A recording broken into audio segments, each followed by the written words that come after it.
Good morning. You're listening to WIFO-FM in Jessup. Big Dog Country Radio, 105.5 FM. It is now time for the world-famous Butch and Bob Show for this Monday morning, 13th day of June. It's brought to you by First Southern Bank, Damon's Famous Fingers and Wings, Murphy Builder Supply, and O'Quinn & Associates. Hi, I'm Mandy Yeomans. And I'm Raymond Brown with First Southern Bank. As your locally owned community bank, we're here to help our community grow. Our customers are why we are here. You can tell we want your business. We offer all types of deposit products, personal and business. We have fast, efficient service, and yes, we have online banking too. I'm sure we have an account to fit your needs. Stop by or call us at 912-588-1010 and see how First Southern Bank can help you. We're FDIC Equal Housing Lender. Damon's Famous Fingers and Wings in Wayne County is a popular thing. To dine in or take out for one delicious meal, and with the low great prices, it's simply a steal. Famous for the variety of sauces, mild, wild, insane, or inferno. When it's time to eat lunch or dinner, Damon's Restaurant, the place to go. Located in the middle of town on West Cherry Street, yes, Damon's Famous Fingers and Wings simply can't be beat. So next time you're hungry and looking for a great meal, head to Damon's Restaurant and enjoy a great deal. The number to call is easy, 588-WING, 588-9464, the real thing. Damon's Famous Fingers and Wings. Those chicken wings are a very popular thing. Since 1946, Murphy's Builder Supply has been serving the folks of Jessup, Wayne, and surrounding counties with quality products and knowledgeable service. Matter of fact, they feel they sell service first to make sure you get exactly what you need for your home improvement projects. And with each employee at Murphy's being there for 10 years or more, you know you're talking with someone with the experience to help you with building supplies, tools, paint, and all the things you need from a full-service hardware store. The best choice in home improvement is Murphy's Builder Supply, 156 Northeast Broad Street, Jessup. Hi, Wayne and surrounding counties. This is Sean O'Quinn with O'Quinn & Associates. The one constant in life is change. Throughout our lives, we will go down roads that we never imagined. I have decided that it is time for me to make a change. I have decided to start my own independent insurance agency. What does this mean for you? Better rates and multiple companies. Give us a call at our new number, 912-385-1000, or stop by and see us. We are still at 212 South 1st Street, and we look forward to serving you. The following is an exclusive presentation of Jessup Broadcasting, the sports leader in Southeast Georgia. World famous. The world famous Butch and Bob Show. World-famous Butch and Bob Show right here on WIFO, 105.5 FM in Jessup. And good morning, Bob. How's it going? That's good. Doing good? Well, we've got a guest in here this morning. That's it. Get your mic over there in front of you. We got a special guest in this morning. Bob, tell us who we have. Early voting gets underway today in all these contested races. There's more contested races on the Democratic ballot. The only contested race on the Republican ballot is in District 1 for the county commissioner seat. That's between Mike Gordon and Brian Griffiths. Brian Griffiths joins us today. Brian, appreciate you being here in the studio. No, thank you for letting me come back on. Yeah, and the key is going to have to try to get people out to vote. I gave the numbers when we had the race for governor, U.S. Senate race, everything else. Contested school board and county commissioner races, only 34% of the registered voters showed up. So the question is, how do you get your voters to show up for this special election? Well, I think, I know that for us, we've been calling everybody we knew who was supportive and just reminding them again that this week is early voting at Hall Richardson Center. It's so important for you to get back out there.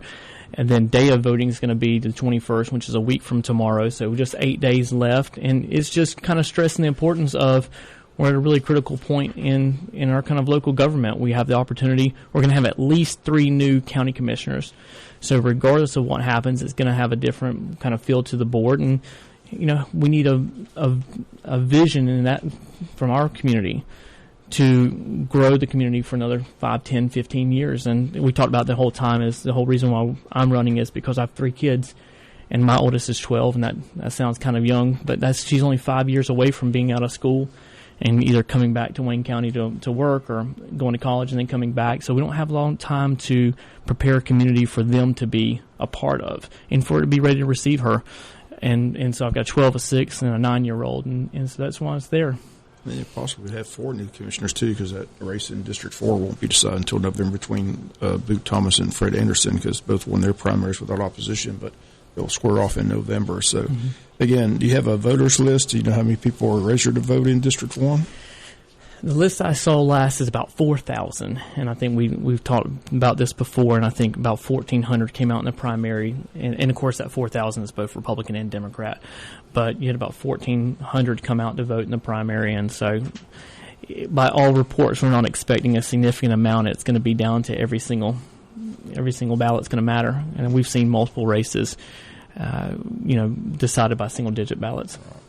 I say we assume everybody knows who Brian Griffiths is. This might be the first time people out there are listening to the show and they don't know who Brian Griffiths is. So tell us a little bit about yourself, your family, and why you decided to run for this position as county commissioner. Yeah, so again, my name is Brian Griffiths, and I'm running for the 1st District. I'm an insurance broker by trade. I work for an agency based out of Savannah, or my office is based out of Savannah. I work for my home in Odom.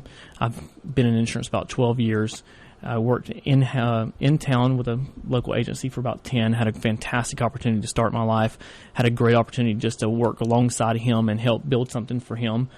About 2 years ago, had the opportunity to sort of forge out on my own, do something that didn't really kind of compete with anyone local, was able to do something a little bit different, and that's just about the size and scope of the businesses we try to attract. And so I did that. I'm married to my wife of 15 years. We've got a 12, a 9, and a 6-year-old. We stay very, very active with them between karate and softball and cheerleading. And they're the real reason why we're running. It's to, again, we try to prep good citizens. I hope that when they come up, they make a contribution to our community, not just a good living for themselves, but they make a contribution to keep the legacy going. But we need to have a community that's ready for them. And the things that I see as being the hindrances to that start with accountability and transparency in our government. And these are issues we faced for 15 years, whether it was when I worked in the Republican Party for 6 years, whether it was when I was with the Chamber for 10, been Industrial Development Authority with 4 years. We've always tried to put an accountable, transparent government that was responsive to its people, first and foremost. We can do that with a couple different ideas. Part of it is going to be plainly putting out the SPLOS, the bids, those types of things online, just like we talked about with GlenCounty.org. Glen County does a fantastic job with that. The second issue is budget and getting it kind of in line with what we think is more appropriate for a community of our size. You can take the word budget and kind of toss it aside for a minute and say, look, if you start with sort of $0 at January 1, 2023 and have each department head meet with the administrator. I'd like to see a finance committee come from the commission as well and have 2 commissioners sit in with the administrator and be able to talk to the department heads and say, okay, start from 0. Build up. What do we need for employees to be successful? What do we need in equipment? And really just go through each department, line item, build that together. And then once you talk about roads and you talk about fire safety, when you talk about law enforcement, when you do those kind of critical things that the county has to do, permanently fund economic development, then we take that and we say, what is the tax rate based upon that section right there, the things that we have to do day to day. And then you take the larger projects that we have to come up with, which are, again, I actually agree with kind of a community center pool area. We got to take our kids. While I appreciate private citizens who let us use their pool for our kids to do rec swimming in, we need a community pool for that. And we need to take a couple of those types of projects and put them back on a SPLOS, and then that should help us reduce down that tax burden, because that is the primary thing that people are agitated about right now, and it's been the thing that they've been agitated for the past 3 years. And so we need to work on that. But we need to work on, when we spend money, do things that are going to benefit us long term as well. We need to permanently fund economic development. In the last 4 years on the IDA, we've brought in 273 new jobs. We talked about this last time. 75 of those jobs at one of our local industrial partners starts at $18 an hour for a high school diploma. That's not minimum wage. That's a fantastic starting salary. What that does is, one, it gives our people something, a good job to have right now. And 2, it improves our tax base. We're added $166 million to the tax roll. Every dollar we put on that side on the industrial base and that we can tax off, that allows us to reduce what we have to pull off of private property owners. And I think that's a really win-win for people. We have to continue to look at recreation and tourism and how do we bring more people into the county. When I was in leadership, Wayne, in 2009, Our project was recreation. We looked at what other communities were doing. What we were told is a baseball tournament, 3-day tournament for travel ball, when it came to your community, was $250,000 in expenditure. That's a penny of every dollar to your school system because of eSPLOS. That's a penny on every dollar to your county government through the regular SPOS. That's not including your local option sales taxes and all that other stuff. But it's a great way of helping have outside help fund our community for us, and I think that's important. The third thing is on spending priorities is county employees. The county government doesn't produce anything. It doesn't manufacture anything. It provides services. Fire, law enforcement, road, and all those promises that the county commission makes are kept by county employees, and we need to, make sure that they're well taken care of. We can't continue to start a cop at $15.78 an hour when they can not get shot at, not get cussed at, not get spit at one of our industrial partners. If we're not careful, we're going to lose all of our good people, and so we just need to continue to work on those things, work on accountability. Work on spending, really establishing a budget. Again, I think you start from zero. With a brand new board, we have an opportunity just to go all the way back to the root and say, we don't have to do the things that we have been doing for 100 years. We can look at this with a fresh set of eyes, and I'm pretty optimistic about where we are. Just joining us, Brian Gress in the studio, running for County Commissioner District 1. And we talked about the 3-2 vote all the time. Just looking at the landscape, like I said, we try to keep it real here on the Butch and Bob Show. But Kevin McCrary and Jamie Hickox, they're not real happy with the current administrator, so they look like they're getting the third vote. So where do you stand with the administrator? I think the administrator is doing the job he's allowed to do. And what I mean by that is the administrator administrates the vision set by the county commission. I don't see where there's been a vision that's laid out before him. Let me tell you what we do at the Industrial Development Authority. We've got a 7-member board, an executive director.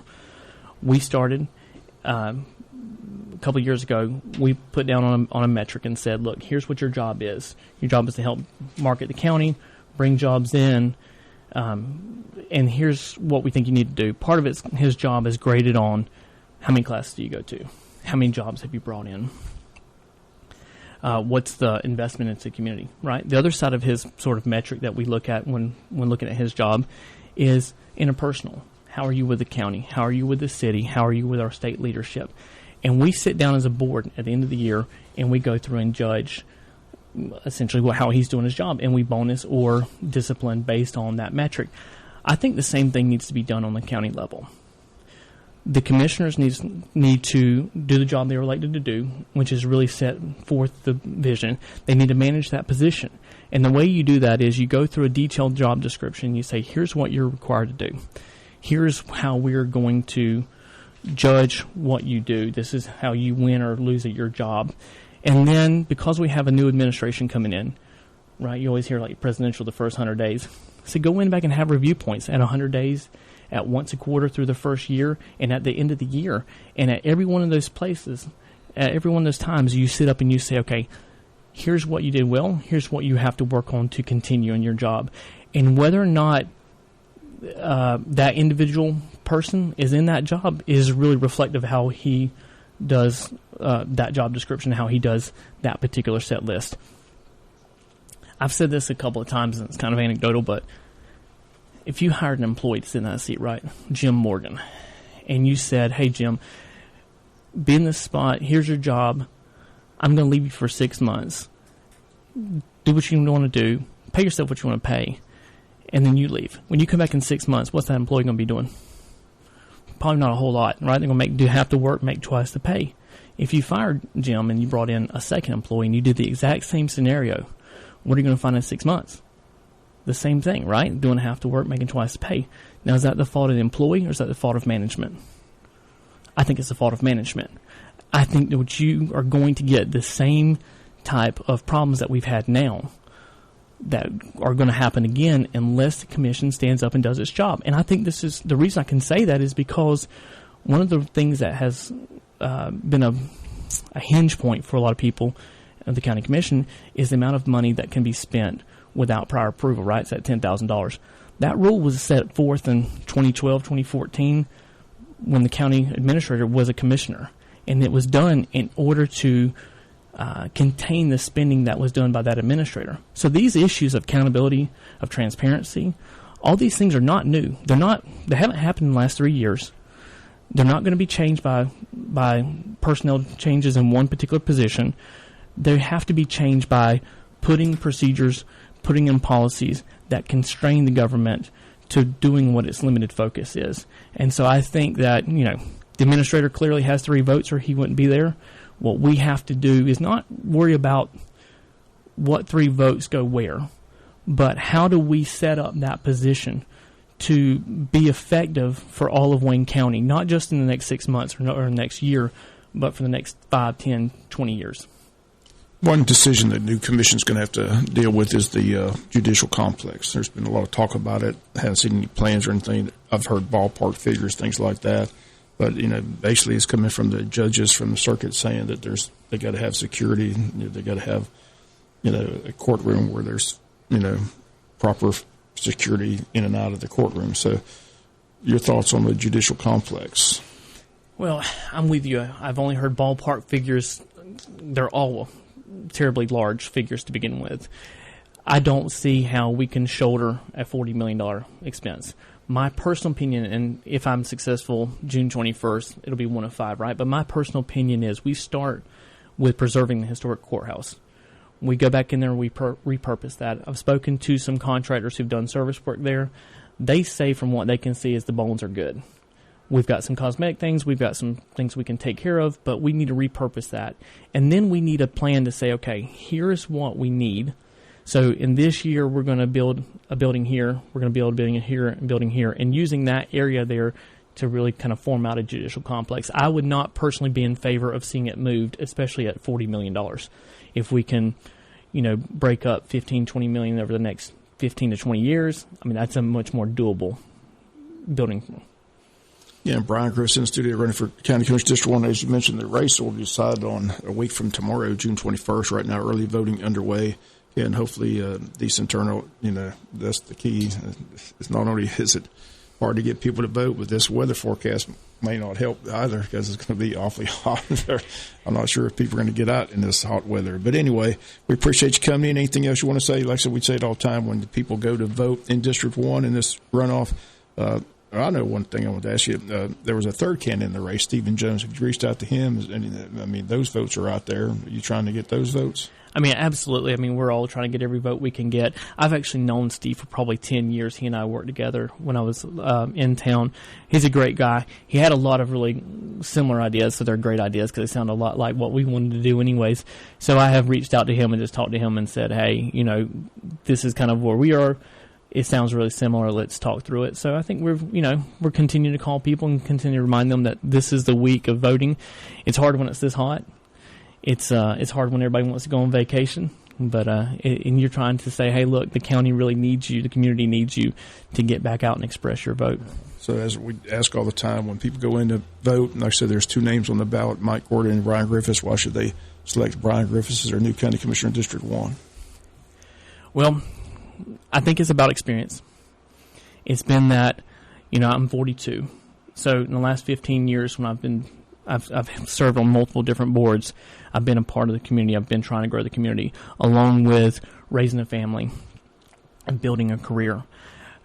I'm appreciative of how much interest is in the county commission now, and it has been for the last 3 years with the taxes being what they are.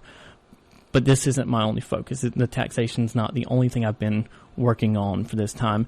And so I hope that sort of translates out to say, this is somebody we know, this is somebody we trust, this is somebody who can get in there and work on taxes, but can also help lead us for the next 10, 15 years plan, who can go to Atlanta and use relationships that he's built over his life to benefit Wayne County, because it's important to have that state help when we go tackle these economic development jobs.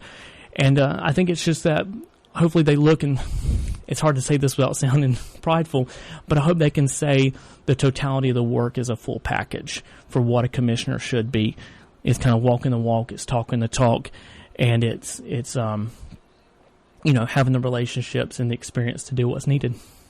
Okay. Well, we appreciate you coming in. Like I said, we'll follow the race. Like I said, a week from today, it'll be decided, and again, there'll be several new commissioners on that board. Like I said, possibly 4 new commissioners before it's all said and done in November. But we appreciate you coming in and wish you the best of luck. And, again, good luck. Thank you for your time. Okay. Brian Griffiths here on the world-famous Butch and Bob Show. Bob and I'll be back with more of the world-famous Butch and Bob Show in a moment. South Georgia weather. Here's your WIFO forecast. Slight chance of showers early, then sunshine for today, and a 40% chance of afternoon showers and thunderstorms, mid-90s, heat index up to 104. Partly cloudy for tonight, slight chance of evening showers and thunderstorms, mid-70s. Tomorrow, mostly sunny, chance of afternoon showers and thunderstorms, highs in the upper 90s. Georgia Chief Meteorologist John Weatherby in the Georgia 811 Weather Center. Contact 811 before you dig.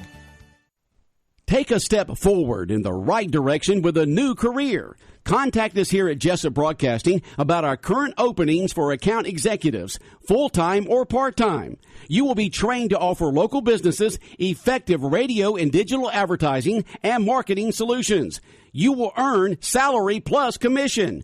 Call or text to set up an interview at 912-427-3711. 912-427-3711. Call weekdays from 10 a.m. to 3 p.m. and ask for Mr. Hubbard. Text us anytime. You can also send resumes to cwhubbard@bellsouth.net. cwhubbard@bellsouth.net. Begin a new and rewarding career with WIFO and WLOP Radio. Jessup Broadcasting, an equal opportunity employer. We look forward to hearing from you. Big Dog Country Radio, 105.5 FM in Jessup, world famous Butch and Bob Show here for this Monday morning, 13th day of June. And Bob, our district all-star teams, both boys and girls, did well over the weekend. Yep, a lot of teams still in the winner's bracket. Some teams trying to get out of the loser's bracket. But again, the only team that's not playing today is the 8U boys baseball team. They finished third on Saturday. Had a tough day Saturday, but everybody else is in action today. We've got the 12U game today at 10 o'clock on Big Dog Country FM 105. They take on Glenn County. If they win, they play for the championship tomorrow at 10. If they lose, they play again at 2 today. So either way, we'll be on hand for those games. And hopefully we'll be on hand and give us an update on all the action taking place over in Douglas with the girls' teams. But all those girls' teams still alive as well. So hopefully some district championships this weekend and teams headed to state and later in the month or early July. So district action today, and the teams are able to play tomorrow if they win today. Is that what you're saying? Right. Yeah, championship games are set for tomorrow. Okay. And that's in the boys here in town for and the girls. And the girls, too. I'm not sure girls about and the the 14-year. The 14-year girls start today, so that championship game may not be until later in the week. But 14-year girls team plays Douglas today, so that action only gets underway today. But the 8U, 10U, 12U girls are all in action today over in Douglas. So a lot of action over there in Douglas with the girls and a lot of action out here at Bill Morris Park with the boys. And we'll have the 12U game for you beginning right around 9:50 pregame, first pitch at 10 o'clock between the All-Stars of Wayne County versus Glenn County. Okay. Should be some good action today. Okay, good action. We look forward to it. And speaking of good action, the Braves are on a roll. They swept your Pirates, Bob, 4 games in a row there. Yeah, they just need to play the Pirates every game. They'd win every game. That's right. That's the thing about it is we played Oakland 2 games and defeated them. Oakland has a terrible team. Pittsburgh has not that good of a team. So, we've won all those games, That's what easily. You're supposed to do. You're supposed to beat You're supposed to win yeah, those games, right. And now they're getting in some division games here. They got the Washington Nationals. They'll be taking on the Nats tonight up in Atlanta in our capital. Our coverage will begin at 5:50 with the leadoff show with first pitch at 7:05 between the Atlanta Braves and the Washington Nationals, and they take on Washington tomorrow night and Wednesday night. Then they have Thursday off and then head to the Windy City to take on the Cubbies on Friday, Saturday, and Sunday. Then they'll be back in town next week. And so the Braves are moving right on right now, and hopefully they'll continue with their winning ways. Feels good to win, Bob. I said they won it all last year, so they should be in the hunt again this year. It should be in the hunt.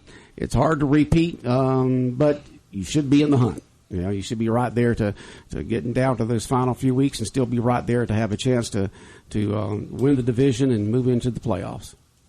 And so just, go Braves. And let's see here. You said the golf tournament over the weekend went well out there at Pine Forest? Yeah, a lot of out-of-town golfers in for the event. Had a good crowd. Played Saturday and Sunday. So I see Finley Burke win the championship. Young high school golfer, teed up with Ware County's Lee Smith, high school golfer, and they won first place in the championship flight, so congrats to them. Okay, sounds good.